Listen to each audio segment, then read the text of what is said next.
Para tudo que você está fazendo aí e presta muito atenção aqui. Essa análise que eu vou trazer para vocês agora é totalmente diferente. Muito diferente de qualquer outra que eu já tenha feito aqui no canal. Porque a gente está diante de um momento único, singular, em que tudo pode mudar em um piscar de olhos, em um estralar de dedos. Deus, pátria, família e liberdade.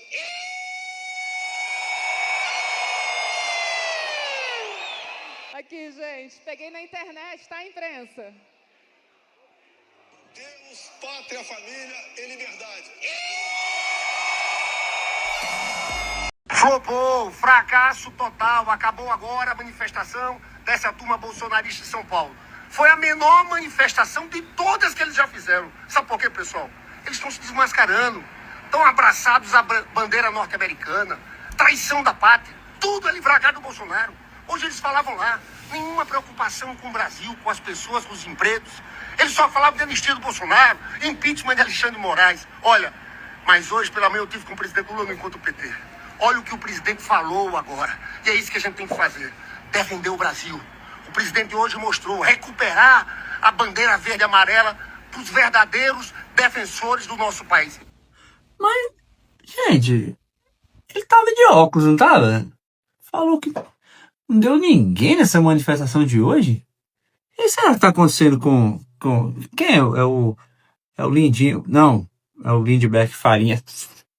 Do Farias, quer dizer, eu tenho que ver lá com uma consulta lá com o oftalmologista, alguma coisa assim, né? Aliás, a gente tá com o vídeo do PT aí, do fiasco do PT. Coloca aí, por favor. Deixa eu ver quantas pessoas. Olha aí, o Ari, Júlia e Paulo Kramer. Se tirar a mortadela, não entra, não cobre nem. Olha aí, não dá uma calçada ali na Praça da República. E estão afastados uns dos outros, né? Não estão nem juntinhos. A esquerda não é unida. Olha aí como a direita. Olha que coisa feia. Que coisa ridícula. Que coisa ridícula. São vocês que querem. É isso mesmo? Divide aqui comigo. São vocês.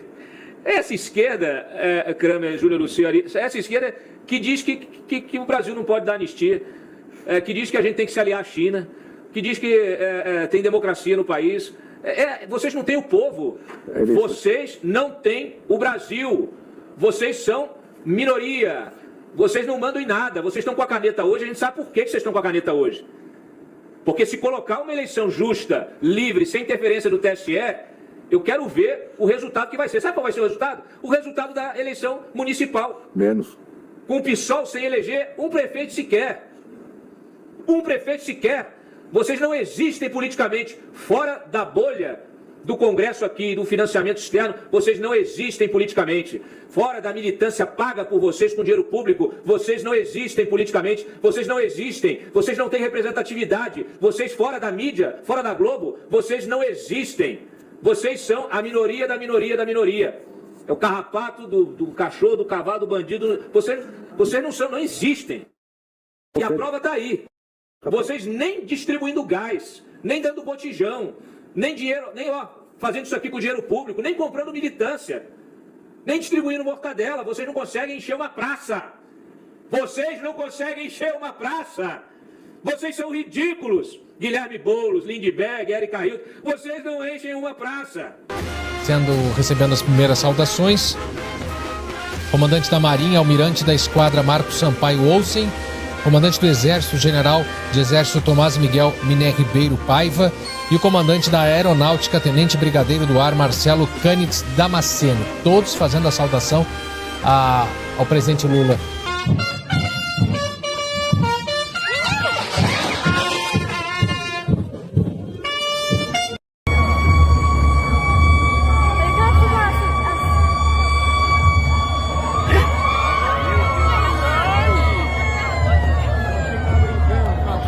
Bora observar agora o nosso Mansup, que é um míssil antinavio, de tecnologia nacional, é um míssil que tem uma grande capacidade de atuar e ser lançado seja nos navios, nossa esquadra, seja no nosso sistema Astros. Podemos ver o quanto que ele tem sistemas tecnológicos embarcados, realmente é um dos nossos armamentos mais desenvolvidos da Marinha do Brasil e também promove o desenvolvimento da indústria nacional de defesa. Nenhum momento a Constituição tem sido respeitada Porque no artigo 5º da Constituição, ali a gente vê a violação dos nossos direitos. Ali fala que a casa é um asilo inviolável. Ali fala que ninguém vai sofrer tortura, que ninguém vai sofrer a violação dos seus direitos. A pessoa não vai sofrer a degradação. E eu vejo todos os dias isso acontecer na porta da minha casa. Eu vejo policiais na outra esquina vigiando os policiais que estão vigiando a minha casa. A minha casa sendo violada, a imagem da minha família que está na Constituição, que garante a proteção, sendo violada. A minha filha de 14 anos tendo que ir para a escola e todos os dias ter que abrir o carro para a polícia verificar se tem alguém escondido dentro. Todos os dias, quando eu chego e saio, tenho que revistar o meu carro. É muita humilhação que nós estamos vivendo. Mas faz parte, a humilhação faz parte do processo. E nós vamos sair mais fortes. Nós não vamos desistir. Nenhum de vocês aqui vão desistir da nossa nação, porque não é sobre um homem, não é sobre uma mulher, é sobre o que Deus tem para a nossa nação. E toda farsa vai cair por terra, toda mentira, aqueles que têm nos acusado de sermos inimigos da nossa nação, Deus vai mostrar quem são os inimigos da nação e já tem mostrado.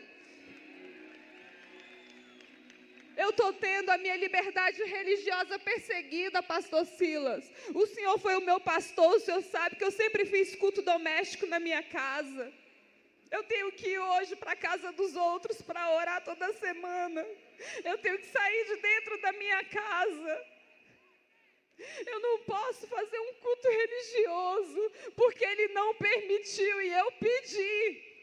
Libera a petição, libera os meus irmãos estarem comigo nesse momento, assim como ele fez com seus cadernos.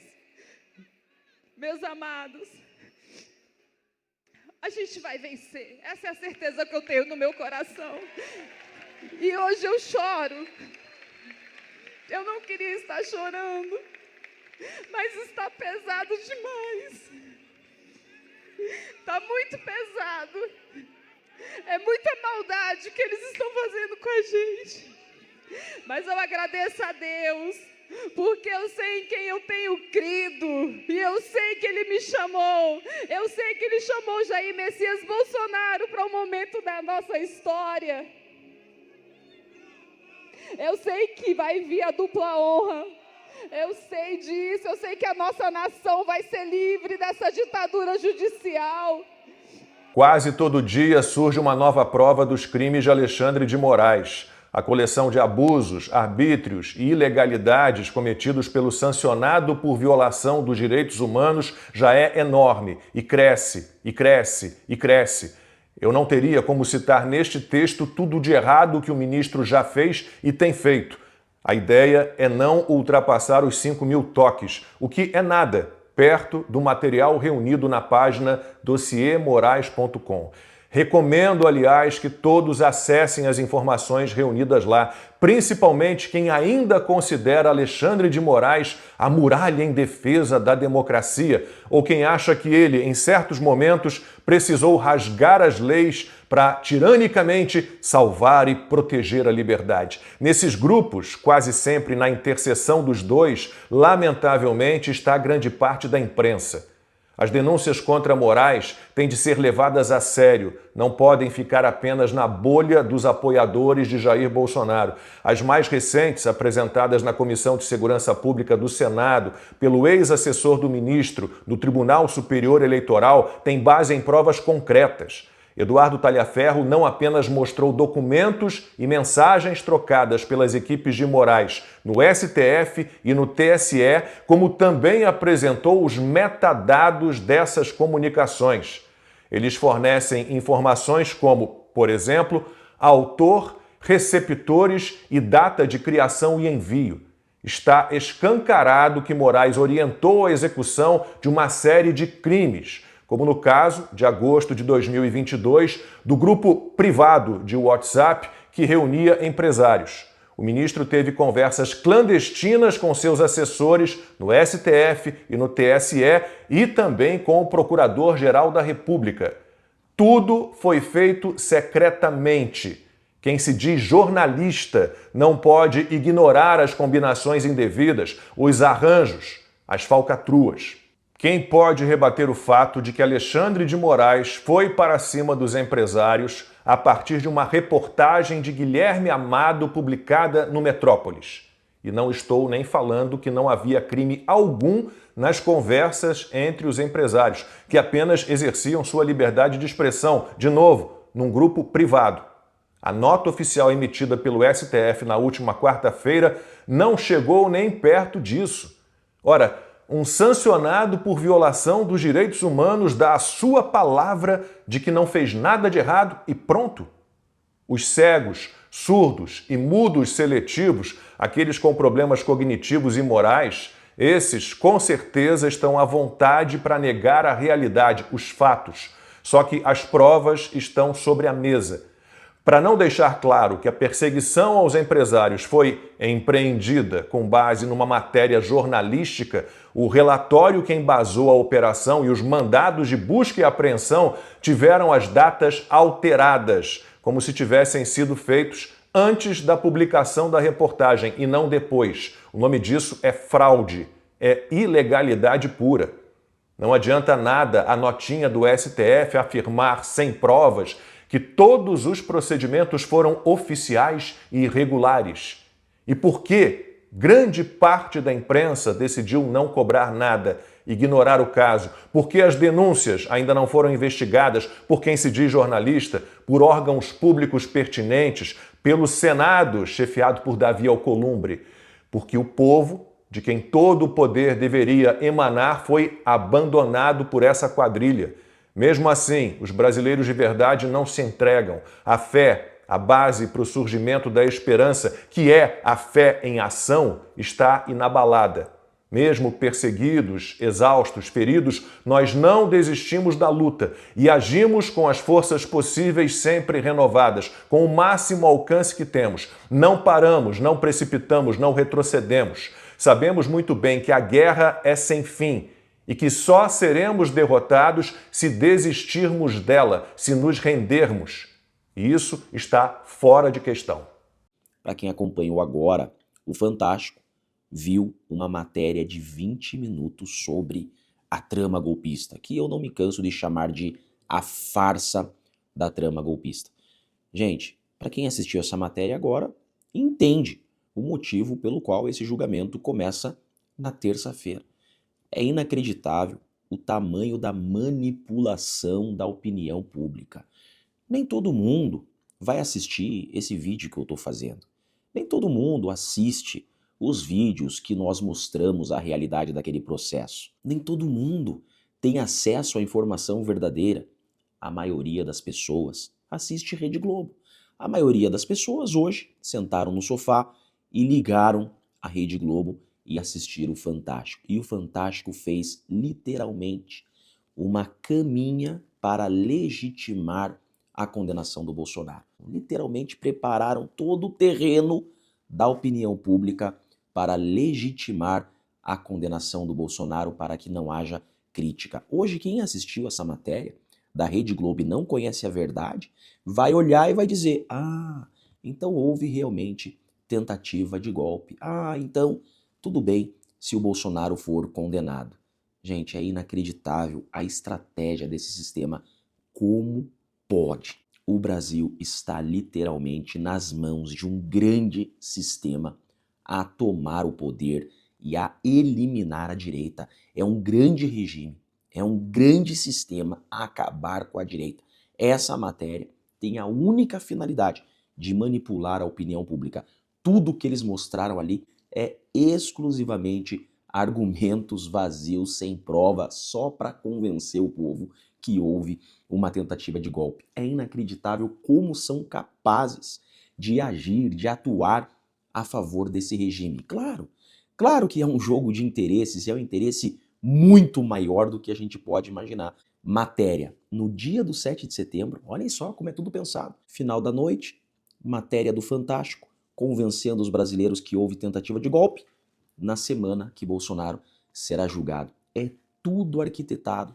Isso daí é um jogo de xadrez. O tabuleiro é deles, as peças são deles, o juiz é deles. O nosso Brasil foi sequestrado por esse regime que quer eliminar a direita, que quer calar o povo, que quer literalmente acabar e saquear o Brasil. O que a gente pode destacar primeiro nesses comentários sobre os atos no país neste 7 de setembro, dia de comemoração da independência do Brasil, é que a direita está mostrando que tem uma capacidade de mobilização maior do que a esquerda neste momento, né? Na verdade, desde o governo Bolsonaro, isso tem acontecido e agora nos atos deste domingo isso ficou bem evidenciado. A direita que vinha ali conseguindo reunir menos pessoas, né? Chegou em abril a reunir 40 mil, depois em junho reuniu só 18 mil, depois subiu para 37 mil, agora reuniu tanto em São Paulo quanto no Rio um número bem expressivo de 42 mil, 43 mil pessoas ali, tanto no Rio de Janeiro quanto em São Paulo.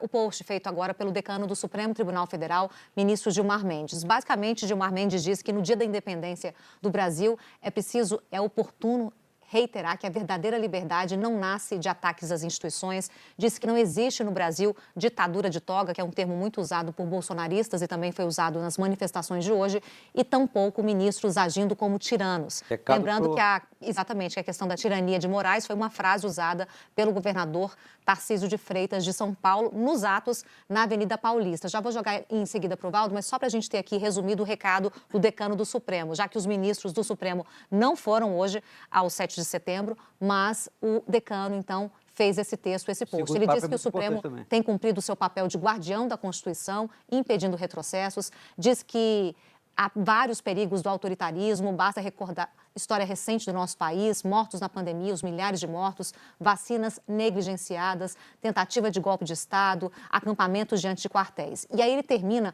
falando o seguinte, que é fundamental que se reafirme: crimes contra o Estado democrático de direito são insuscetíveis de perdão. Cabe às instituições puni-los com rigor e garantir que jamais se repitam e que o Brasil realmente não aguenta mais as sucessivas tentativas de golpe. Paulo Figueiredo e Eduardo Bolsonaro estão falando com a Malu Gaspar e o Johan Ellis, né, de agora. Essa matéria foi publicada ontem, maravilhosa. Magnitsky, empresa dona de imóveis da família de Alexandre, entra na mira dos Estados Unidos. Mapeamento do patrimônio do ministro, mulher e filhos é visto por bolsonaristas como trunfo para destravar novas sanções durante o julgamento da trama golpista na corte. Aí veja. Uma empresa da mulher e dos filhos do ministro, o Lex Instituto de Estudos Jurídicos, está no centro das discussões no governo Trump sobre estender ou não os familiares a Magnitsky. O instituto é dono de 11 imóveis cujos valores declarados somam 12,4 milhões. Isso foi declarado na época. Aí você sabe que no Brasil, né, as coisas se valorizam. Talvez possa estar valendo um pouco mais ou muito mais. Vocês acompanham nas redes sociais Eduardo Bolsonaro e o Paulo Figueiredo andam falando que o ministro é multimilionário. A ampliação das sanções é uma reivindicação do deputado federal Eduardo Bolsonaro e do ex-apresentador Jovem Pan Paulo Figueiredo, que estão em campanha nos Estados Unidos para ampliar Magnitsky. Aí vai. Como publicamos no blog, aliados de Bolsonaro familiarizados com as discussões sobre Magnitsky têm tratado o avanço das sanções sobre a mulher dele como algo iminente, ou seja, que está para acontecer a qualquer momento. De acordo com fontes que acompanham as negociações, o Lex tem sido tratado nos bastidores pelos bolsonaristas como o grande trunfo para destravar as sanções ainda antes do final do julgamento do chamado núcleo crucial da trama golpista, previsto para terminar no próximo dia 12. O argumento deles é que as sanções já aplicadas contra o ministro não terão efeito caso não incluam os familiares e o Lex. Segundo a listagem, a qual equipe da Rua teve acesso, veja só, a turma da Globo teve acesso e a Globo aí vai começar a falar de valores.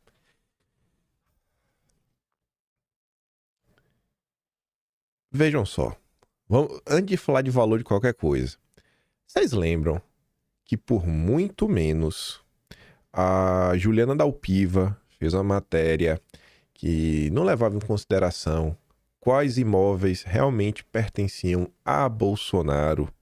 E ela faz assim uma linha temporal gigantesca, que até, sei lá, uma família distante, alguém que comprou uma casa em determinado momento, depois vendeu, ela considerou como tudo fosse bens imóveis da família Bolsonaro. E na época foi uma comoção na imprensa para falar que Bolsonaro enriqueceu, né? Eles não falam todas as letras, porque aí seria um falso testemunho, mas eles dão a entender que Bolsonaro enriqueceu ilicitamente na política. Imagina essa situação. Você tem uma pessoa no mais alto lugar da democracia brasileira, com patrimônio que, rapaz, é muito dinheiro, viu? É muito dinheiro. Ainda que o salário do Supremo é muito alto, é muito dinheiro mesmo. Você pega, sei lá, que seja aí, bota 100 mil reais de salário líquido, que não é isso. 100 mil reais de salário líquido por ano seria 1.200.000. Arredonde para 1,5 milhão, rapaz, em 10 anos é 15 milhões. Ainda assim, eu acho que é muito dinheiro, bicho. Ave Maria. Mas enfim, né?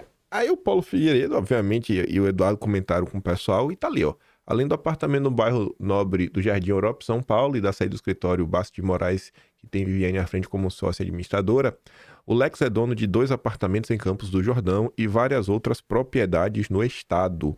Até o ano passado, o Instituto também era dono de um apartamento de 387 metros quadrados em um condomínio de alto padrão no Guarujá, o Tortugas, com vaga para barcos, mas o imóvel foi vendido por 1,26 milhão, segundo o registro do cartório, e a vaga por 140 mil. Os americanos também tentam levantar possíveis propriedades em nomes do ministro, da mulher, dos filhos e do Instituto Lex em outros estados do Brasil. A equipe do blog conferiu as certidões do imóvel. Você acha que a Malu Gaspar ia publicar isso daí se não tivesse, sabe, nenhuma informação nem nada? E constatou que 11 deles foram transferidos para o Lex ao longo de 2014. Outros 2 foram adquiridos pelo próprio Instituto no mesmo ano e em 2025 diretamente de uma construtora. São apartamentos de cobertura contíguos em um condomínio de um bairro nobre de Campos do Jordão, que segundo o registro oficial foram comprados por 4 milhões cada um. Você vê, né? Rapaz, que coisa, viu? Para essa matemática, ó, outros 2 e mais um. Então aqui no mínimo você está falando de 3 a 4 milhões cada. Só aí 12 milhões. Meu amigo, é muito dinheiro, viu? É muito dinheiro. Fora aqueles relojão, né? Aquele Patek Philippe Nautilus. Caro, viu, também. É dinheiro. Aí se pergunta o seguinte, né? É a pergunta que eu me faço e eu não tenho resposta para dar para vocês. Como é que essa turma conseguiu esse tipo de informação? Isso aqui não é aquela típica coisa que você consegue no Google, né? Você vê que o pessoal realmente está empenhado em mapear. Você vê que não é bobagem o que anda acontecendo, né? O Lex não tem registro público do exercício de cursos ou outras atividades jurídicas, já a Classificação Nacional de Atividades Econômicas do Instituto é de treinamento e desenvolvimento profissional e gerencial. Apenas a página do Lex no Instagram, criada em setembro de 2017, quando Moraes já estava no Supremo, ela não é atualizada desde dezembro do mesmo ano. No curto período de atividade, foram publicados apenas memes e um único conteúdo relacionado à doutrina do direito. O Instituto foi fundado em 2000 pelo próprio ministro, mas desde 2013 pertence apenas a Viviane e aos filhos. A sede do Lex fica no mesmo endereço do escritório Bastos de Moraes, controlado por Viviane. Lá também funcionou o escritório de Moraes, que deixou a advocacia privada após ser nomeado secretário de Segurança Pública de São Paulo em 2015. Fotos disponíveis na internet demonstram que nem o visual da sala comercial foi alterado. Há ainda várias outras residências e lotes no estado de São Paulo transferidas do casal para o Instituto desde 2014, além de carros registrados no CNPJ do Lex. Entre as propriedades estão 4 terrenos em São Roque, São Paulo, comprados por Moraes nos anos 2000, que entraram no regime de comunhão parcial de bens do casal e acabaram no nome do Lex. É coisa, viu? E aí? Eu não sei. Eu sei que essa semana aí a tendência é ter mais confusão, né? Com certeza vai ter alguma confusão. Se vai ter alguma medida, não sei, mas confusão vai ter, gritaria na rede social também. Eu acho que o filho do Ruizão deve ter visto essa matéria da Malu Gaspar. Aí ele deve ter lembrado de alguma coisa. Isso daqui é da época que o ministro foi nomeado pelo Temer. Ele pega aqui o site Viu Mundo, que é um site de esquerda, que comentava, né? Em 15 anos, o patrimônio do ministro e família cresceu 691%. E o João Pimenta comentava, o grande denúncia. Hoje, infelizmente, o mesmo jornal publica elogios ao ministro imperador. Se cresceu quase 700% em 3 anos de serviço público, eu temo o quanto teria diminuído com 8 anos de Supremo. Afinal, a função traria prejuízo à acumulação de capital, ou deveria, né? Mas não sei se é isso que vai acontecer. Eduardo Bolsonaro ontem postou uma mensagem que acho que vai na direção daquela matéria da Folha de São Paulo sobre instituições que também podem ser cobradas a aplicar Magnitsky. A Magnitsky não é só sobre bancos, mas também, por exemplo, companhias aéreas, aplicativos, toda e qualquer empresa que tenha relação com os Estados Unidos, mesmo que estes aviões façam a rota Brasil-Europa. Até agora ninguém refutou esta ideia. E eu acho que eles estão trabalhando também para isso acontecer, né? E eu acho que, como a própria imprensa falou, a Andréa Sadi comentou isso, a gente falou essa semana, a ideia de Eduardo Paulo Figueiredo também passam por mostrar o que é a Magnitsky e tentar realmente mostrar para os colegas da corte, né? Será que vale a pena mesmo todo esse desgaste, tudo que está sendo feito, só para o quê? Para destruir Bolsonaro? O tarifaço também começa a mostrar alguns de seus resultados. Desesperador. Um mês após tarifaço, produtores perdem clientes que levaram anos para conquistar os Estados Unidos. Taxa de 50% de Trump e produtos brasileiros completa um mês neste sábado. Conheça a história de pessoas do campo afetadas. E o Globo fala o seguinte, né? No começo acharam que seria um taco, né? Que assim, Trump always chicken out. O Trump ia arregar. Vai voltar atrás, daremos um jeitinho, contrataremos lobistas nos Estados Unidos, dando o bypass no Eduardo, no Paulo Figueiredo, tudo se resolve. Não, né? A realidade bateu. Alguns setores serão simplesmente evaporados caso o Brasil não aprove a anistia. E aí, será que vai ou não vai? Falaremos no finalzinho aqui de anistia. Mas, vamos lá. Assim como semana passada, foi a semana antes do julgamento, a imprensa começou a publicar aquelas matérias. A própria Folha de São Paulo publicou uma longa nota mostrando que quando a imprensa quer, ela fala a verdade. E foi lá mostrando várias coisas capciosas, né, que aconteceram ao longo desses anos. Coisas que nenhum jurista consegue passar pano. E que a imprensa sempre fez questão de varrer para debaixo do tapete, porque o importante era salvar a democracia dos arroubos autoritários de Bolsonaro. Pois bem, agora a Folha de São Paulo, eu só trouxe um parágrafo, porque a manchete é autoexplicativa. Inquérito das fake news deu poder a Moraes com alcance em julgamento de Bolsonaro. Não chegamos aqui à toa. Toda essa escalada vem desde 2019. É basicamente isso que estão falando. Aí a parte curiosa dessa matéria que já se passaram 6 anos. 6 anos. Bolsonaro não é mais presidente, ainda assim, em parte dos casos. Porém, não é possível saber nem sequer qual é o fio condutor, né, dessas investigações. No Supremo, os processos que estão em segredo de justiça têm um grau menor de sigilo e algumas informações básicas são publicizadas. Já nos processos sigilosos, pouquíssimas informações são públicas. Então, assim, além de tudo que está acontecendo, das possíveis críticas, talvez possam existir mais motivos para críticas, né? Porque tem um material que ninguém sabe. Esse é o Estado Democrático de Direito. O Cauã aí segue na sua jornada de descoberta de postais antigas do Olavo. E essas provocações dele me fazem atrás de mais coisas. Eu achei várias outras.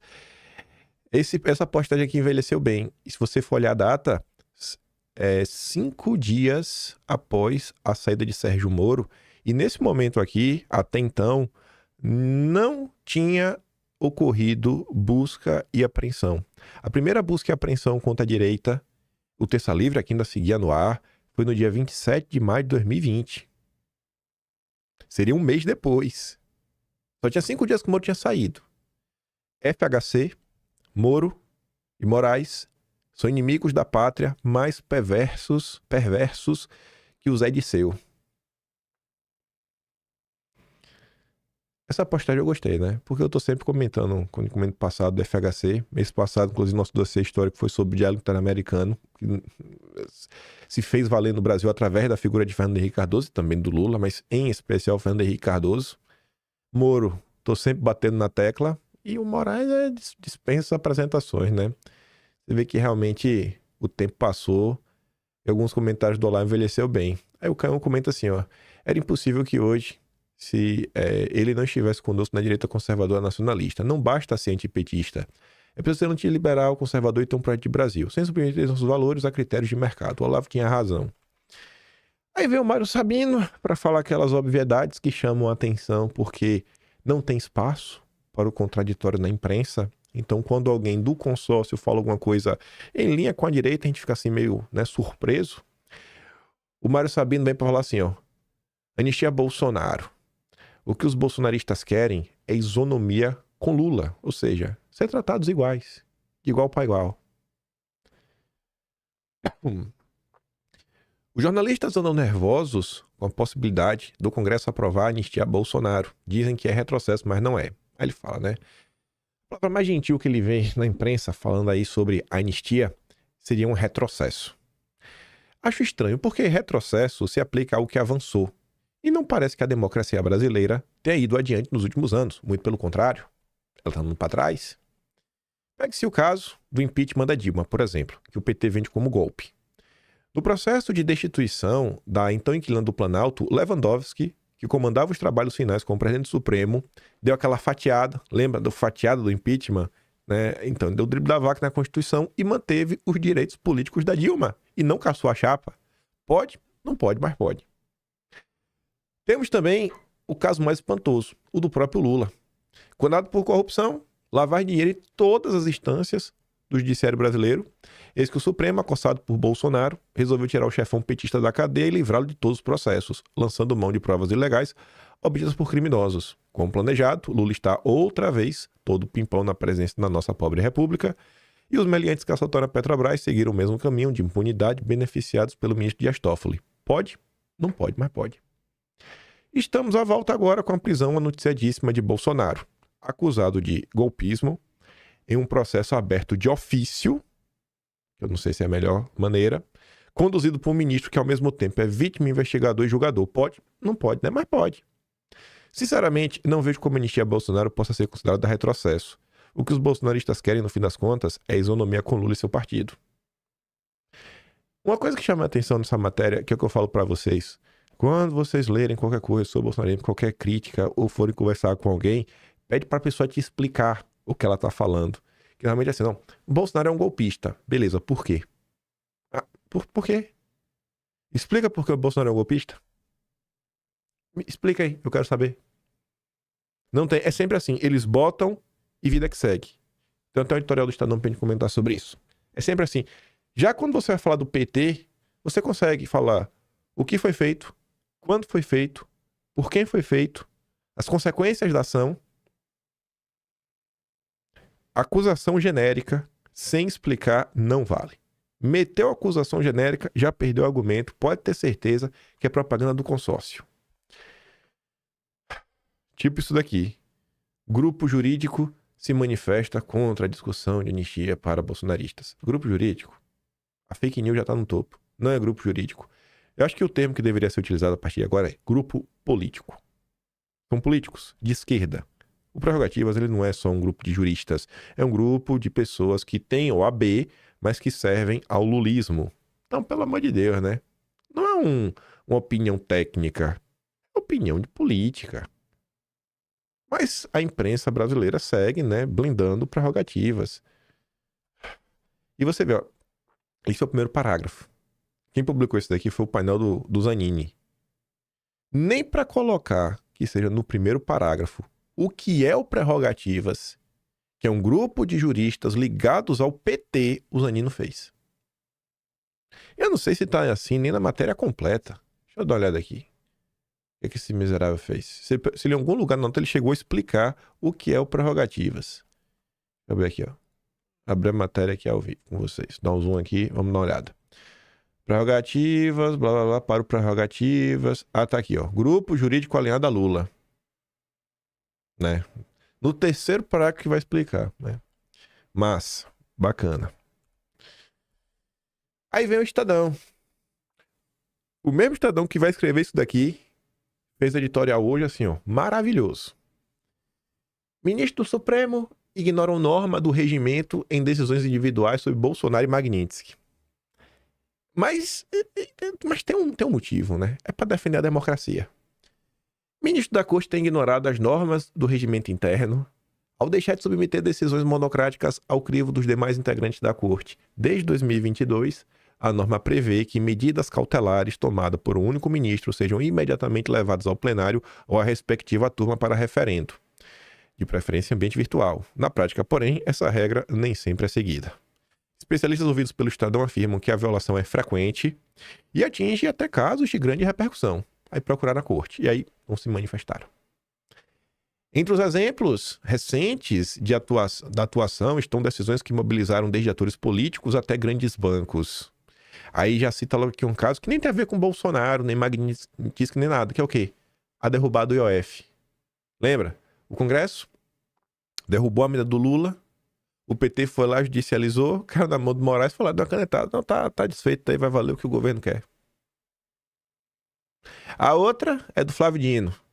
Suspendeu a aplicação automática de atos estrangeiros no Brasil. Embora tenha sido proferida em ação sobre a validade de decisões da justiça inglesa, envolvendo Gisele da Mariana, a medida foi estendida a qualquer ato estrangeiro, como a Magnitsky aplicada pelo governo dos Estados Unidos. Juristas ouvidos pela reportagem sustentam que as decisões deveriam ter sido submetidas ao colegiado.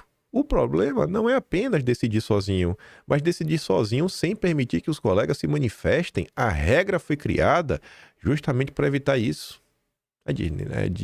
Diz Diego Werneck, professor do INSPER, doutor em Direito por Yale, autor de O Supremo entre o Direito e a Política. Werneck explica que o artigo 21 do Regimento Interno estabelece que medidas cautelares de natureza civil ou penal voltadas a evitar danos de difícil reparação ou garantir a eficácia de uma decisão futura, sejam encaminhadas para apreciação do plenário ou da turma competente. Mas não está indo. Não está indo, né?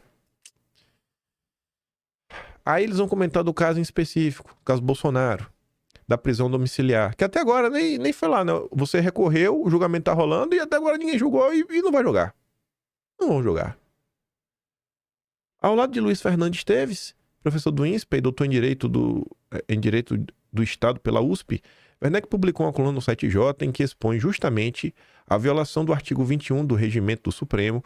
Os dois juristas defendem que a prisão domiciliar de Bolsonaro, determinada por Moraes, deveria ter sido submetida ao colegiado. O ministro, no entanto, alega que a medida já havia sido referendada em decisão anterior. Para Werneck, o colegiado não aprovou a prisão domiciliar, apenas a possibilidade de que, em caso de descumprimento, uma cautelar pudesse ser adotada. Aspas, o que precisa ser aprovado não é a ideia geral de aplicar cautelar, mas a aplicação concreta da medida. Para ele, permitir que o ministro leve apenas uma autorização genérica abriria espaço para abusos. Será que esse caso de Bolsonaro é um abuso? O colegiado precisa decidir se a medida é necessária naquele caso específico. Já Esteves lembra que o regimento prevê que cautelares que resultem em prisão devem ser obrigatoriamente analisadas em sessão presencial, o que em sua avaliação adicionou a camada extra de violação da decisão do ministro. Ainda pior. Werneck alerta que a persistência das decisões monocráticas no Supremo gera 3 preocupações. Primeiro, enfraquece a legitimidade da Corte, dando a impressão de que as decisões dependem de um único ministro e não do colegiado. Segundo, concentra poder individual, transformando ministros em superjuízes capazes de suspender leis ou emendas constitucionais. E terceiro, aumenta o risco de captura política, tornando cada magistrado mais suscetível à influência de políticos e outros atores externos. O mesmo Estadão que falou isso daqui, que consegue inclusive explicar por que está se passando do ponto, qual é o artigo do regimento interno que não está sendo seguido da forma que deveria ser seguido, é o mesmo Estadão que hoje, dia 7 de setembro, dia da independência do Brasil, publica isso daqui. O Supremo precisa voltar à normalidade. Mas não agora. Pode continuar por esses caminhos tortuosos. Mas depois. Depois quando? Quando acabar o julgamento. Ali, ó. Já tá no subtítulo.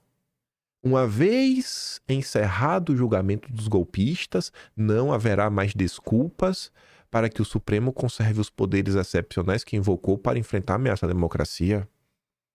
Ele vai fazer o quê? E se eles não voltarem? Aí começa, né? O julgamento da trama golpista, né? Um acerto, né? Que mostra como nós somos um país civilizado. Vem toda aquela ladainha em defesa da democracia para falar. Este jornal espera que a conclusão da ação penal 2668 também seja um marco de transição para uma nova fase do Supremo, que nada mais seria do que um retorno da Corte ao leito da normalidade institucional do Estado democrático de direito. Aí vem, né? Não deve minimizar o que o Bolsonaro fez, que o Bolsonaro é golpista, é safado, é um vagabundo, é isso, é aquilo outro, bababá, pipipi, popopó, papapá. Não vou ler. Eu vou ler porque você vê, ó. Olha o que o Mário Sabino falou. A Dilma fez isso.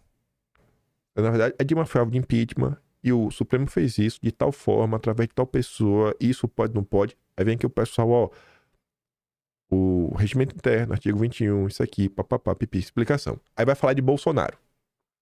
Não se deve minimizar a gravidade desse risco, jamais. Desde o fim da ditadura militar, o Brasil havia assistido um ataque tão desabrido às instituições republicanas como uma tentativa deliberada de subverter a vontade popular expressa no voto. Como foram esses ataques? Não explica. É sempre assim. Joga. Colou. Bolsonaro esgarçou o sistema de freios e contrapesos.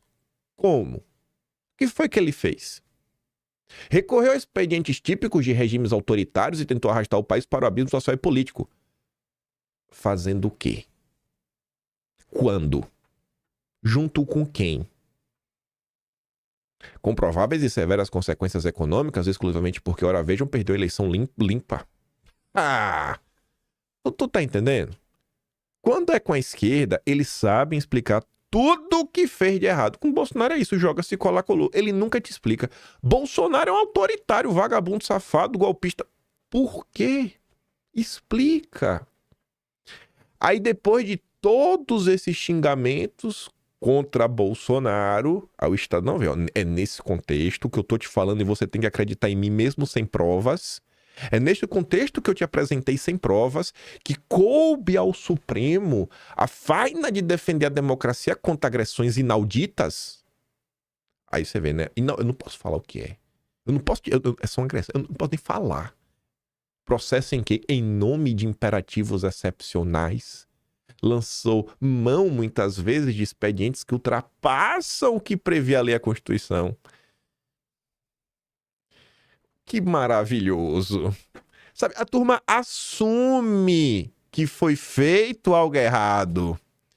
Muitas dessas medidas excepcionais, se não todas, seriam inaceitáveis em condições normais. Que condição normal era essa? Quem veio primeiro, o ovo ou a galinha? Será que essa radicalização que a imprensa tanto reclama não foi causada exatamente por essas medidas descabidas? Esse ressentimento de Bolsonaro com as eleições, será que também não tem a participação desse tipo de medida que incomodou muita gente? Coisas que aconteceram, não poder falar de Lula e dos ditadores da América Latina, não poder compartilhar que seja aquela imagem do outdoor lá que foi lá num prédio do sul do Brasil. Rapaz. Mas enfim, né? Colegiado monocraticamente pela palavra do ministro, o Moraes, o Supremo determinou o cerceamento prévio da liberdade de expressão de investigados, impôs medidas cautelares questionáveis, conduziu inquéritos sob sigilo por tempo demasiadamente longo e ninguém sabe. Ninguém sabe do alcance. Vamos lembrar aqui o que diz a Folha de São Paulo, ó. Cadê? Peraí. Aqui é o anterior. Pouquíssimas informações. Então assim, a gente nem sabe o que aconteceu. Nem sabe se as pessoas realmente são culpadas. Nem sabe. Mas assim, a garantia só de ouro. Confia em mim. Confia em mim.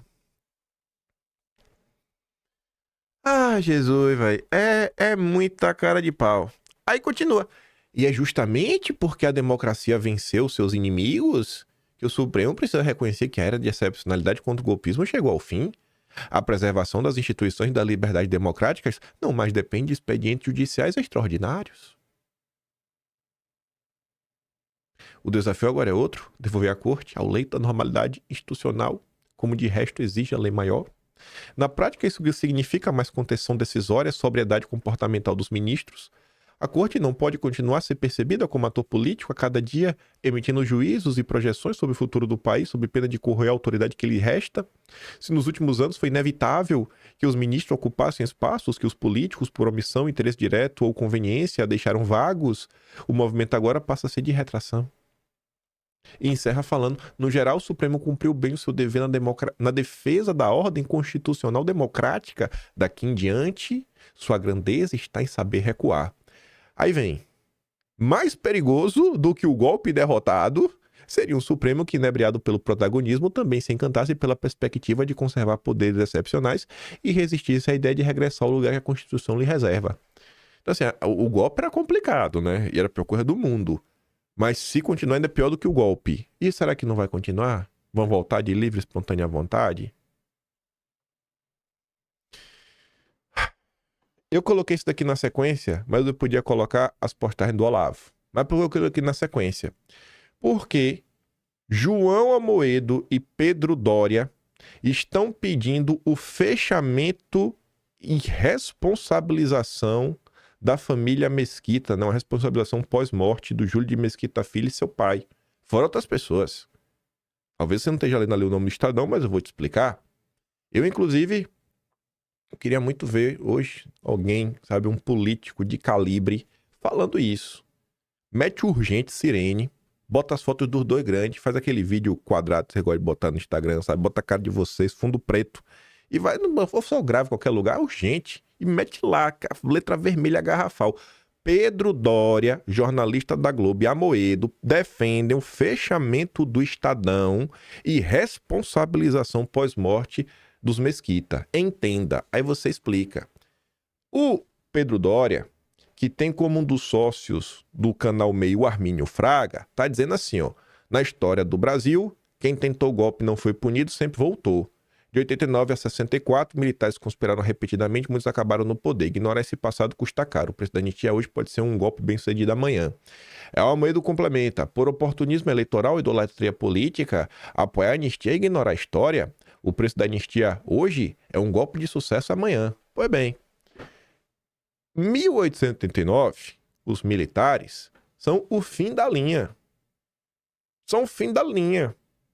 Tanto que tem diversas histórias aí que o Deodoro nem sabia mesmo se estava dando um golpe ou se não estava. Depois ficou até meio triste.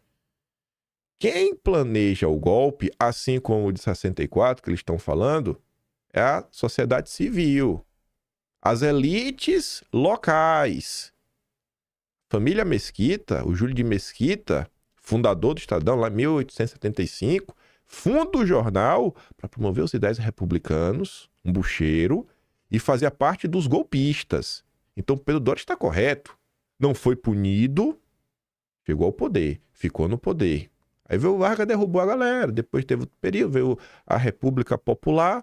E aí, mais uma vez, agora o filho dele, Júlio de Mesquita Filho, Julinho, que já tinha tramado em 32, mas perdeu, vai lá e trama tudo. E confessa, no dia 12 de abril de 64. E tanto que o Estadão está até agora pregando o golpe. O Estadão ajudou no golpe de Estado, no golpe institucional que foi dado contra Bolsonaro.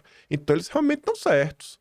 Talvez, né, se tivesse punido a família Mesquita, tivesse fechado o Estadão, o golpismo não tinha terminado. Lembrando que Julinho chegou a defender, e a Globo reportou isso. Abri aqui o Atlas de janeiro de 2025 para mostrar a notícia, para quem nunca viu essa notícia, reportado pelo próprio jornal O Globo, que Júlio de Mesquita Filho, em 63, foi 64, chegou a defender, inclusive, o uso de bomba atômica contra brasileiros. Deixa eu ver aqui se tá nessa aqui. O consórcio é antigo. Deixa eu ver se tá nessa. Não, não tá esse aqui não. Não tá nesse aqui não. Aqui é só falando do funcionamento do consórcio. É isso mesmo. Tá antes. Deixa eu ver qual tema. Os novos lacaios do consórcio ao general amigo. Eu acho que pode ser que esteja aqui. Se não, sei onde achar isso aqui mais fácil. Aqui tá Moreira Salles. É isso mesmo. Deixa eu pegar um aqui que eu sei que fica mais fácil de encontrar. Na verdade, deixa eu dar pausa para não gastar o tempo de vocês. Na verdade, era aqui mesmo que eu cliquei no lugar errado. Aqui, ó. Do consórcio ao general amigo. Primeiro tá aqui, ó. O Estadão explicando porque apoiou o golpe. Não foi punido, né? Aí deu outro golpe de novo. Mas aqui explicando. Isso aqui foi em 2015. 140 anos de golpe. 140 anos de existência dos golpistas, do Estadão. Aí tá aqui, ó. Matéria da Globo. 4 de dezembro de 63. Júlio de Mesquita pede aos Estados Unidos que não permitam Tacuba no hemisfério. E enfim, né? Foi pra lá, ó, e dizendo: governo com tendência esquerdista que não permitirão outro regime comunista nas Américas e que para isso estarão prontos para lutar até mesmo usando bomba atômica se necessário. Rapaz, como é que pode, Julinho? Como é que pode, rapaz? Tu mandar essa. Aqui, ó, Júlio de Mesquita, guerra atômica, essa esquerda tomando poder no Brasil. 19 de novembro de 63, o jornal. Júlio de Mesquita, né? Tá aí, rapaz. É um gênio, um homem desse. Realmente tem que ser responsabilizado. Tem que jogar isso daí pra cima, velho. Tem que começar a dar um enquadro da imprensa, pontuar quem são os verdadeiros golpistas desse país. Mas vamos lá. Cauã aí, sempre trazendo os postagens do Olavo, eu fui atrás, né? Comecei a ver um monte de coisa. Eu não lembro qual foi o termo que eu usei pra achar isso daqui. Não sei se estava em busca de ditadura ou era democracia. Enfim. Veja essas postagens. Todas essas daqui já eram durante o governo Bolsonaro. 21 de junho de 2020. Diferença essencial entre a ditadura de ontem e a de hoje. Ao contrário do Supremo, os tribunais militares daquela época respeitavam o direito da defesa dos réus. Eu acho que essa fala em 2020 já fazia sentido. Agora, em pleno julgamento de Bolsonaro, inclusive após a sustentação oral de diversos advogados, e aí? Direito de defesa foi amplo? Foi garantido? 17 de abril de 2021. Estado de Direito, no atual vocabulário bonitinho, significa ditadura dos juízes. 3 de janeiro de 22.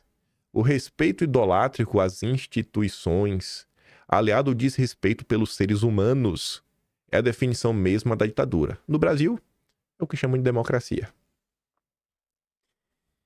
No Brasil, a palavra democracia é camuflagem para encobrir a ditadura das elites contra o povo. Isso aqui era em 2019, setembro.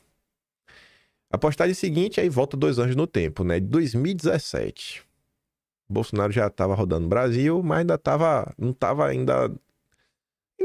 assim no hype do hype. Assim, quando já estava lotando muito aeroporto, mas não era figura que precisava ser mais conhecida. A democracia não é o oposto da ditadura, é a causa dela. As ditaduras são implementadas dentro da ditadura. Essa postagem, acho que passado 10 anos, continua muito atual. 15 de fevereiro de 2015. Entre a ditadura russo-chinesa, que eu acho que ambos países continuam próximos, né? A gente viu até nos últimos dias agora a foto aí do Xi Jinping com Putin, lá o mod da Índia também, enfim. Entre essa ditadura, totalitarismo islâmico e a democracia ocidental, é sensato, em aparência, escolher esta última. Se você tiver que escolher, é óbvio, né? Mas democracia ocidental hoje significa meu corpo, minhas regras, diversidade, né?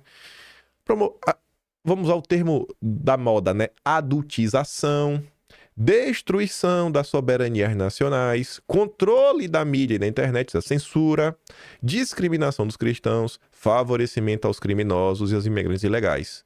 Tudo o que é necessário, em suma, para que as duas outras alternativas prevaleçam.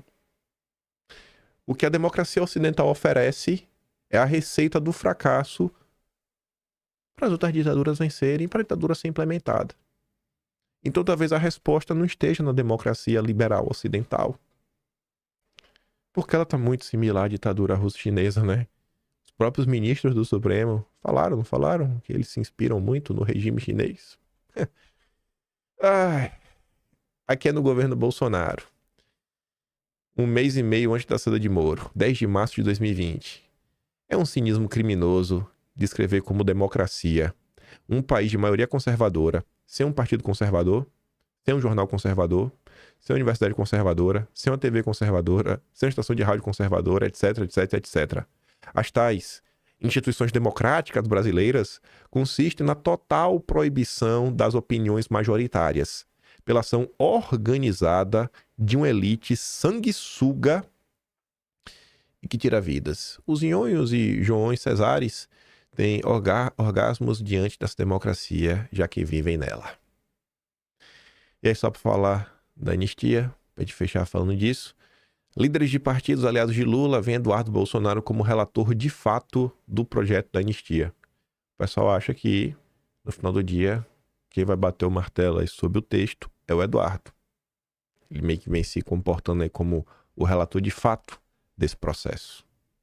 Mas vamos lá, vamos falar de um assunto que eu estava querendo muito falar nos últimos dias.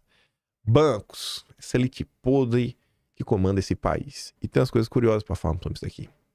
Ampliar um pouco a discussão. Nos meses passados, nós cobrimos aí falar escândalo, mas não é escândalo. O lindo caso do Banco Master, aí estava para ser adquirido pelo BRB, desculpa. Não sei se vai ser adquirido ainda, não sei se é não sei se acabou tudo, não sei se ainda tem chance. Eu sei que, por hora, o Banco do Brasil rejeitou a compra do Banco Master pelo estatal BRB. E dias antes disso aqui acontecer, quem apareceu na imprensa, a gente tratou em vídeo, foi um diretor do Banco Central, o Renato Góes, onde o bastidor fez uma longa matéria, falando sobre ele, falando inclusive sobre algumas decisões que o mesmo tomou, que às vezes não foi de caso pensado, mas meio que ajudaram o BTG do Dedé. Aí a Adriana Fernandes fala ali, né, no subtítulo: a análise do Banco Central era o último passo regulatório necessário para a operação. A decisão ocorre após o Centrão lançar a ofensiva para votar projeto que daria poderes ao Congresso para demitir diretores e o presidente do Banco Central. Enfim, né, a decisão da diretoria do Banco Central ocorre um dia após o Centrão lançar uma ofensiva no Congresso para tentar aprovar um projeto de lei que dá poderes a deputados e senadores para demitirem diretores e o presidente do Banco Central. E, curiosamente, o padrinho do Renato Góes, que é o diretor responsável pela decisão, é o Roberto Campos Neto, que foi entrevistado e falou: não, a gente entende que essa decisão é importante, que o banco está sangrando, mas tudo no seu tempo. O Roberto Campos Neto apareceu para justificar, para dar tempo, tenha paciência, e no dia seguinte a decisão, que é depois desse projeto. Esse projeto incomodou muito. Que projeto é esse, né? Um dia após a ofensiva no Congresso, um projeto de lei que dá poderes a deputados e senadores para demitirem diretores e o presidente do Banco Central. Tá bom. O Valor Econômico também comenta sobre isso. Em meio a pressões para aprovar a operação BRB Master, Centrão assina a urgência de projeto que pode remover diretor do Banco Central. Alvo seria o diretor de organização do sistema financeiro, Renato Gomes, Gomes, que tem colocado resistências à operação da venda sem um escrutínio e garantias mais criteriosas de parte do Banco Master pelo BRB. A Renato comenta assim, né? O mesmo diretor do Banco Central, que aparece aqui como vítima do jogo político, é que assinou uma decisão de 11 bilhões beneficiando uma entidade privada, como mostrou ontem o bastidor. O Valor Econômico viu, leu e escolheu não cobrir. É uma denúncia que foi feita envolvendo, né? Enfim, o bastidor comentou sobre isso, a gente falou em vídeo. Ele fica assim. Aquela postagem do Olavo que eu coloquei antes não foi à toa. O Olavo coloca lá 3 opções. E você vê que no final do dia o mundo não é nem binário. E mesmo tendo 3 opções, ainda assim, talvez as 3 opções sejam ruins. E você precisa pensar numa quarta. Esse caso, né? Será que porque vocês não gostam do Banco Master? Eu adoro banqueiros. Eu um dia ainda vou trabalhar pro Dedé. Mas vocês não gostam. Então assim, será que é porque vocês não gostam do Banco Master, que o Banco Master e que o Renato Góes está certo? Será que Renato Gomes e o Banco Master, será que ambos não podem ter uma parcela, né, de problema no meio dessa história? O Estadão apareceu para gritar. E esse projeto de lei, eu achei ele bem interessante. Eu compartilho parte aqui talvez até talvez 100% aqui de alinhamento com o Mafinha nesse comentário. Ele fala assim, ó: já vou deixar 100% clara a minha opinião sobre esse projeto. Quem me acompanha nas lives sabe que sou contra essa ideia de Banco Central independente há mais de ano. É uma maluquice que não faz o menor sentido. Você elege um governo, mas a política monetária, que é parte mais importante da gestão de um país, fica nas mãos de banqueiros. Não venham me dizer que é independente. Todo mundo sabe que quem manda lá são André Esteves, Armínio Fragas, Meirelles e outras criaturas do pântano liberal. Então, está mais do que certo. Tem que passar o trator nessa estrutura, demitir todo mundo. E Lula, que é o presidente, ainda que legítimo, colocar até o Mercadante se ele quiser. O certo da democracia real é isso. Ninguém votou no André Esteves para comandar as finanças do Brasil. Você vai ler essa postagem do Mafinha, eu não vou trazer para não falar e ninguém ficar caçoando de ninguém, nem minimizando. Mas muito comentário assim, ai, você tá louco? Você já pensou se o Lula tivesse comandando o Banco Central, o que estaria acontecendo? Gente, Lula já tem ampla maioria do Banco Central há muito tempo. Há muito tempo. Te prometeram que ia colocar o Galípolo e o Galípolo iria derrubar as taxas de juros na canetada. Cadê, gente? O Galípolo aumentou. O Galípolo aumentou os juros. Se estava ruim com o Campos Neto, o Galípolo meteu 15%. O Brasil nunca teve taxas tão altas de juros desde o governo Lula 1. Ou foi o Lula 2? Acho que foi o Lula 1. Lula quebrou o próprio recorde, acho que foi 2006 ou 2007. Pessoal, veja só. Como é que a direita afirma que Lula é o pai dos banqueiros, é o queridinho dos banqueiros, e ao mesmo tempo essa mesma direita fala que se Lula tiver controle sobre o Banco Central, Lula vai fazer o que ele quiser. Gente, a autonomia do Banco Central, ela só foi aprovada no governo Bolsonaro. Quando o Lula foi presidente, não tinha autonomia do Banco Central. Quem que o Lula colocou lá? O Henrique Meirelles. Passou 8 anos, nem tirou. Sabe? Então assim, olha a realidade que está diante de vocês.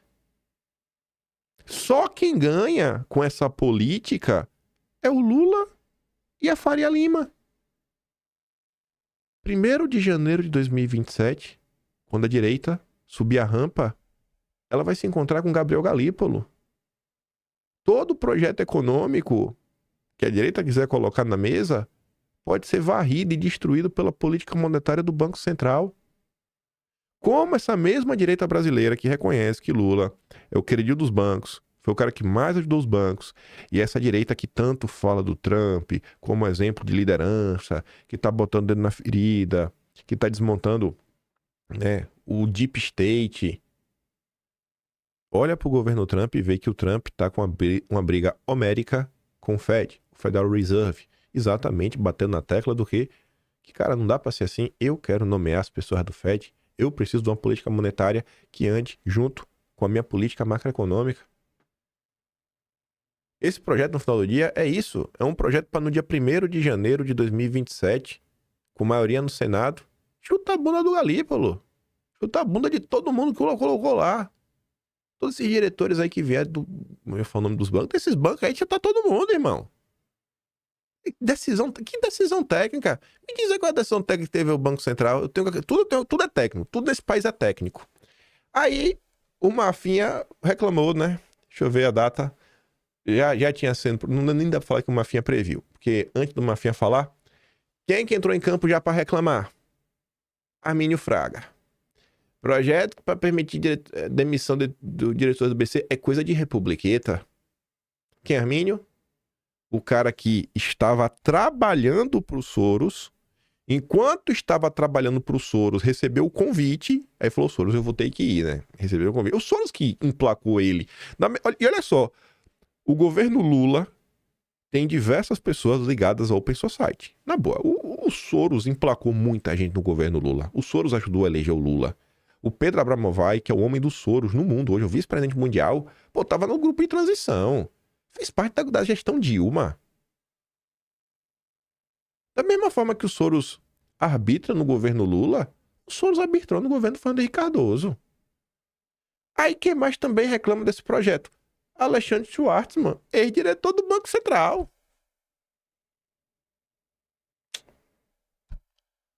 São as mesmas pessoas. São as mesmas pessoas o tempo todo. Aí, veja só. Olha quem tá contra esse projeto também. A esquerda. Jornal GGN, lá do Nassif.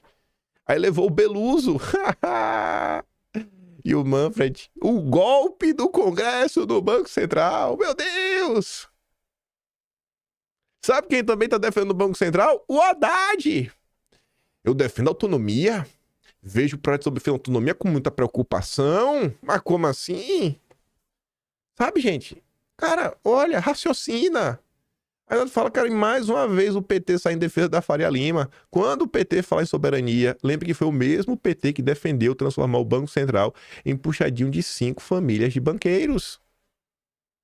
O Estadão fez um editorial para defender que mantém as coisas como está e foi atacar aí o Centrão pelo projeto. Como assim mexer na independência?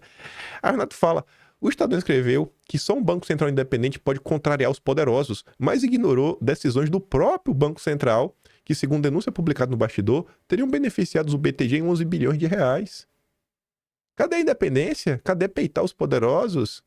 A informação é pública, mas o jornal preferiu não cobrir. A crítica não é investigação, nem é o escrutínio sobre determinados bancos.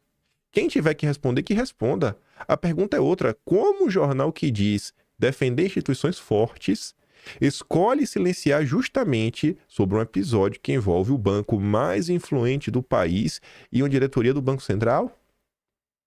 Independência institucional não é escudo para a seletividade.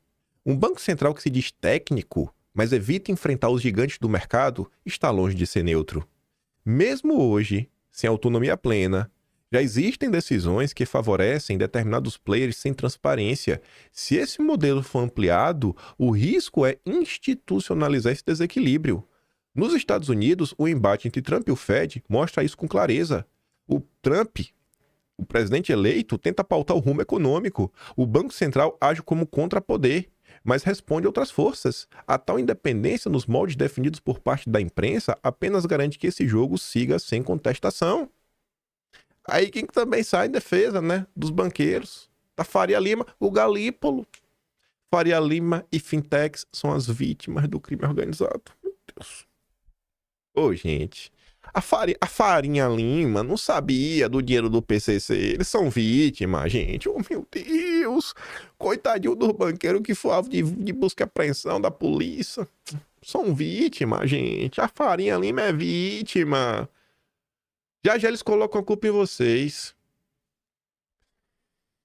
A REAG que estava, né, no alvo dessa operação, você vê, na Lauro Jardim, a REAG que ficou notória e nacionalmente famosa desde quinta-feira passada, por ser uma das estrelas da Operação Carbono Oculto, está em negociação com a Galápagos Capital, do ex-BTG Carlos Fonseca. O Renato fala, né, coincidência não é coincidência, é padrão. O BTG e seus filhotes sempre insurgem nas horas certas, sempre na crista da onda, seja para comprar barato, para articular ou para se reposicionar. Esse caso aí de 11 bilhões que o bastidor denunciou está sendo aí judicializado, né? Está em busca de mais explicações. E quem que se move? O deputado Felipe Barros. Dentro da direita brasileira, o cara que mais se move em relação a esses temas é o Felipe Barros, assim, mais de disparado. De disparado.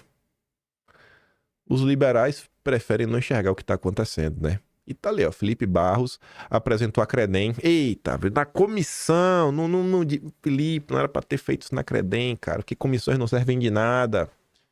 Mas enfim, né, Felipe apresentou um requerimento na Credem para que o Galípolo envie informações sobre as recentes liquidações dos bancos Nacional e Econômico. Reportagem publicada pelo Bastidor mostrou que decisões administrativas do Banco Central nos dois casos geraram ao menos 11 bilhões de reais ao BTG em créditos contra a própria União. No requerimento, Felipe Barros faz 7 perguntas ao Galípolo, questiona a velocidade dos procedimentos de liquidação dos bancos e pareceres técnicos e jurídicos foram usados para embasar a decisão, e se foram submetidos a instâncias de controle do governo. Felipe também pergunta se o Banco Central não identificou nenhum conflito de interesses entre dirigentes do Banco Central e do BTG. Se o pedido de Felipe Barros foi aprovado, o Banco Central será obrigado a repassar as respostas aos deputados. Por quê? Porque é um requerimento. apresentado numa comissão, não é uma lei, né? Lei de acesso à informação. Mas comissões não servem de nada, né? Diz a mesma turma que defende a independência do Banco Central. O Mafinha depois voltou para fazer uma postagem mais ampla. Essa é muito boa, provocadora, falando assim, ó, eu não sou obrigado a defender nenhuma pauta. Que as pessoas acham que é de direita, cara. Não sou obrigado. De direita. Quem que falou que isso é pó de direita? Aí ele fala assim, ó, eu comprava todo o pacote. A luta anticorrupção, Banco Central Independente, lei da ficha limpa, Moro, Lava Jato. Enquanto nos bastidores, as pessoas por trás disso cagavam na nossa cabeça e ainda chamavam de gado. Pelo menos o petista me odeia e fala que me odeia. O liberal me odeia e finge que é meu amigo. Então, vai tomar banho. Eu não vou defender as porcarias de vocês, não. Defendo apenas o que eu, com a experiência nesses anos, sendo aí sodomizado pela elite liberal esquerdista, aprendi que é certo ou não. Não adianta espernear, chorar. Eu nunca mais caio nesse papinho de vamos salvar o país com funcionário público e judiciário. Né? É o que a experiência de vida me mostrou. Essa maior lei da ficha limpa só serviu a perseguir Bolsonaro. Democracia. Tá aí a corrupção, tá aí os escândalos, é a operação da PF, só não tem mais porque não quer. Ou é o carro das emendas. O que é que a imprensa noticia? Que se o Congresso não andar da forma como quer, aí o processo vai acelerar. É uma patifaria, pô. Não resolveu porcaria nenhuma. Conversa pra boi dormir. E aí tem as postagens do Olavo falando toda essa galera, desse estamento burocrático que comanda o Brasil, que não tá só no Estado brasileiro, né? Tá falando da questão dos bancos. Aí vê o Cauã de novo. Cara, não é possível. Esse Olavo tá demais. Chora liberalzada. Essa foi a crítica mais atual que eu já vi. 9 de fevereiro de 2021. Quase simultaneamente, na década de 30 do século 20, José Ortega y Gasset exclamou: o maior perigo, o Estado. E o guru libertário Albert J. Nock publicou seu livro Nosso Inimigo, o Estado. E agora, liberais? Quando só o Estado pode nos salvar da ditadura mundial das grandes empresas. O que ele tá falando, né? Por muito tempo que ele falou, não, o Estado, colocando o Estado como grande inimigo. E agora que tá chegando no ponto que a nossa única esperança é eleger um presidente de direita, uma maioria no Senado de direita, uma maioria no Congresso de direita, para através do poder político a gente conseguir dar um enquadro nas grandes empresas, os grandes grupos financeiros que estão mandando e desmandando no mundo, né? Hoje a questão da rede social tá até melhor. A própria plataforma aqui, você pode falar muita coisa, mas a internet já viveu aquele momento que, além do problema do Estado, você lembra que as Big Tech passavam o facão em todo mundo, né? Falou, pisou fora da linha, vral. Não pode falar sobre isso. E se a crítica lá atrás, 2016, 2015, 2018, 2019, era o quê? As redes sociais não deixam perfis ligados à direita crescer. As redes sociais não davam selinho de verificado. Hoje em dia você paga, porque verificado é só pra mostrar que você é você. Mas e aí? E quando você olha com esses grandes grupos, a esperança passa por onde? Exatamente, o Estado ser utilizado para o bem comum. Ah, não, peraí, velho. O Estado vai garantir que a livre concorrência realmente existe. O grandão não vai destruir o pequenininho. Não pode ser assim que funciona. Aí eu fui atrás, achei outro. 5 de novembro de 2020. Há tempos definiu o movimento revolucionário como um projeto de mudança radical por meio da concentração de poder. O anticomunismo vulgar sempre achou que o problema era só o poder do Estado. Os comunistas se apropriaram do Estado e aí vai destruir a gente, como Lula. Besteira. Grandes empresas e famílias dinásticas podem ser focos de concentração de poder tão perigosos e destrutivos quanto o Estado comunista ou fascista. Os últimos acontecimentos provam isso de maneira incontestável.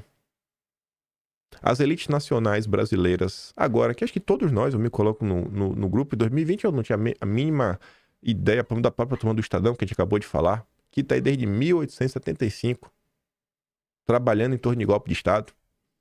Atrapalha ou não atrapalha? Entra governo, sai governo. Já foram 6 repúblicas. Estamos na 6ª república e o Estadão ainda existe. Sempre ao lado do golpismo. Como é que um governo continua durando com apenas 1% de apoio da população? Aqui era 2015, né? O governo Lula, aqui era o governo Temer, eu acho. Não, que era Dilma ainda. Acho que ainda era Dilma. É que 1% se compõe de as 15 famílias mais ricas do país e, de modo geral, toda a oligarquia bancária e empresarial. Esse grupo segue ou não segue apoiando? É ou não é o sistema, né? Que inclusive se vira contra Bolsonaro. 2015. A classe política praticamente inteira. Tirando, gente, a direita mesmo, que bate no peito e fala, eu sou direita bolsonarista. Tá todo mundo aí, né, fingindo oposição. Eu tô até agora esperando, né, o PP entregar os cargos. Tô esperando, quero ver se vai tirar lá o cara da caixa. Indicação do Lira. Que devolver Ministério do Esporte é fácil, né? E nem isso o Fufuca devolveu. A grande mídia toda, sim, mudou nada. Professores universitários, show business, né, artista. Juízes. Ajuda ou não ajuda a manter o governo de pé? Eles são o poder hoje, né? Forças Armadas. É a elite contra o povo. É a minoria mais cínica e prepotente que já se viu no mundo, sustentando uma ditadura sórdida e garganteando a estabilidade das nossas instituições. Isso aqui é meio frustrante, né? 10 anos atrás, o diagnóstico permanece o mesmo. Meu Deus do céu, 10 anos. Aí volto pro dia de hoje. Ultrapassado pelo G4, Tanuri insiste na Braskem e trava duelo com Petrobras no CAD. Tanuri. Aí ela falou, opa, pera aí, o Tanuri não é o dono da Trustee, que se enrolou na operação de alguns dias atrás, na Faria Lima? Uma empresa que aparece envolvida em operação desse tipo não poderia participar de um processo competitivo até comprovar que não tem qualquer responsabilidade. A CVM deveria estar mais atenta, já que a Braskem é uma companhia aberta. E quem o Tanuri acabou por contratar, né, nesse processo é o Banco Rothschild. Coincidências do Brasil. Coincidências. E aí você corta de novo pro Lula. O Arthur Virgílio comentou assim, ó, Lula explica aos amazônidas e especificamente aos amazonenses de onde veio essa ideia esdrúxula de privatizar 3 rios da região mais estratégica do Brasil. E ele faz uma pergunta que eu acho que essa pega no bolso, aí o povão já começa a questionar, né? Ele tem que pagar pedágio? Pra andar no rio? Depois ele falta vários outros questionamentos. Aí vai ter que pagar pedágio? Aí você vê aqui, ó. Foi lá atrás, decreto 2.600. Ficam incluídos no Programa Nacional de Desestatização. Hidrovia do Rio Madeira, hidrovia do Rio Tocantins, hidrovia do Rio Tapajós. E aí, vamos privatizar tudo, ó. Quem é que vai comprar? Quais são as apostas de vocês aí? Tá bom? Vocês não acham estranho? O governo Lula, que não explora a margem equatorial, que defende toda essa agenda verde, crédito de carbono, toda essa patifaria, é o governo que vai privatizar os rios da Amazônia? Gente, isso daqui tá me lembrando o projeto do Grandes Lagos, lá de 1967, do Instituto Hudson, que era exatamente, né, cortar ali os rios, porque rio meio que já é fronteira, pra você já ir dando aquela fatiada pra depois fazer igual a pizza, né? Essa fatia é tua, essa fatia é minha, isso é tudo mais. Esse é o Lula. Não pode asfaltar a BR-319 porque vai aumentar o desmatamento, o crito, mas o rio vai voar, mas que coisa, viu? Esse é o Lula. Vamos privatizar tudo. Aí... Oh, rapaz, peraí. Tinha que ter uma a mais. Deixa eu ver. Deixa eu procurar aqui onde é que tá em vídeo. Tá faltando uma postagem? Cadê? Que a crítica da esquerda é essa coisa do Lula. Peraí que tá aqui em algum lugar no vídeo. Uai. Será que eu perdi essa postagem? Não é possível. Não é possível. Deixa eu ver aqui se eu acho rápido. Aqui, ó. Achei. Pronto. Só para encerrar o vídeo. Olha lá. Privatização de rodovias, portos e aeroportos, metrôs, escolas, hospitais, empresas de água, saneamento, distribuição de energia. Lula 3 é um fenômeno na demolição do Estado. O braço operacional do desmonte é o BNDES. Quem é que teve lá no BNDES esses dias, né? O filho do Soros foi se encontrar com o Mercadante. Após o filho do Soros se encontrar com o Mercadante, o Lula decidiu vender os rios da Amazônia. Ah, meu Deus do céu, velho. É muita coincidência para um país só. Vamos privatizar tudo. Ah, meu Deus. Esse é o Brasil. Aí eu pergunto para vocês, qual país que vocês querem? a partir de 2017? Porque se for para desmontar o Estado, vender tudo lá tá fazendo, né? Veja depois, eu deixei de sugestão. Vai na própria página do Wikipedia, se você não quiser assistir. Eu sei que eu comentei sobre isso no dossiê da Ilha Amazônica. E eu tratei sobre isso também nos dossiês de... Eu acho que eu tratei no dossiê de janeiro, tô em dúvida. Mas vai no Wikipedia. Vai lá no Arthur Bernardes, que foi presidente. E leia lá, que acho que vai lá vai ter um hiperlink sobre o Partido Republicano. Porque eu já comentei em vídeo. Veja o que o Partido Republicano, não republicanos, republicano do Arthur Bernardes, porque ele foi para o DN, viu que era furado, saiu para fundar o partido dele. Veja lá o que ele defendia. Não defende que o governo tenha a boné Brás, sapato Brás, geladeira Brás, nem nada. Mas ele fala, cara, o Brasil, o país, para avançar, o Estado tem que garantir verdadeiramente a livre competição. O Estado tem que garantir que verdadeiramente o pequeno e o médio empresário pode prosperar. Fora todo esse pacote, é assim que para dar mais liberdade econômica no final do dia. Isso não é nenhuma ideia nova. O Bernardo nunca foi um liberal nem nada. Liberais é até a turma que tá aí, né? Tomando o Brasil, sequestrando os banqueiros brasileiros aí desde hoje, desde sempre. Olha, gente, olha pro mundo. Olha pro mundo. Tenta entender o planeta. Eu queria mostrar pra vocês um negócio que são as críticas de Olavo sobre a direita brasileira não prestar atenção em como a direita ao redor do mundo vem se movimentando. Mas eu tenho que comentar outras coisas, não quero comentar só isso. Que tá ali tudo no quarto e último tema. Tem umas críticas interessantes a serem feitas, sabe? Se manter aberto a ouvir, entender, se questiona. Por que tu defende? Por que tu defende uma coisa? Por que tu não defende outra? Por quê? Se questione. Eu tenho certeza que vocês sabem explicar por que vocês gostam de Bolsonaro. Ainda que você não consiga explicar assim, ó. Eu gosto de Bolsonaro porque ele fez isso. Eu acho que Bolsonaro é aquela tipo de pessoa que você consegue falar o seguinte, ó. Eu vejo todo mundo que eu odeio. A Globo, né? O Monte Olimpo, né? Os 11 aí que mandam e desmandam, os ditadores deste país. Todas essas pessoas odeiam Bolsonaro. Não é possível que Bolsonaro seja uma pessoa ruim. Isso é uma coisa assim que é muito fácil de fazer e é um argumento justo. Já devia ser até o suficiente para todo mundo entender, né? Contra Bolsonaro, só a nata, né? Da bosta. Pô, bicho. Mais uma eleição de menos pior que tá... Meu Deus do céu, velho. Espero que o povo trabalhe pela anistia. E eu espero que Bolsonaro se sinta, né, apto a vir para mais 4 anos, né? Também não dá pra cobrar, né? Depois de tudo que esse homem tá sofrendo, se ele falar, velho, cansei, bicho. Eu falo, ô Jair, tá de boa, irmão. Mas pense bem, viu? É muito absurdo, gente, que acontece nesse país. Dia sim, dia também. Dia sim, dia também. Dia sim, dia também. Uma hora isso tem que acabar. Pelo bem de nosso Senhor Jesus Cristo, uma hora tem que acabar. Essa patifaria que tá sendo feita no Brasil. Enfim. Lembre de votar em mim no EBEST, se não votou. Primeiro link na descrição. E se gosta do meu trabalhinho, quiser dar um pouco mais, passa lá no canal. Tem um Tony Valeu, tem um Patreon na descrição e tem um Atlas Brasileiro, kimpan.com/br. Vejo vocês amanhã. Falaremos sem sombra de dúvida sobre a manifestação e tentar trazer mais algumas coisas. A gente comenta essa coisa aí sobre umas autocríticas que eu lá vou fazer sobre a direita, e não agora, mas lá de trás. Aquele grande beijo e abraço. Tamo juntos. Valeu, meus amigos. Fui.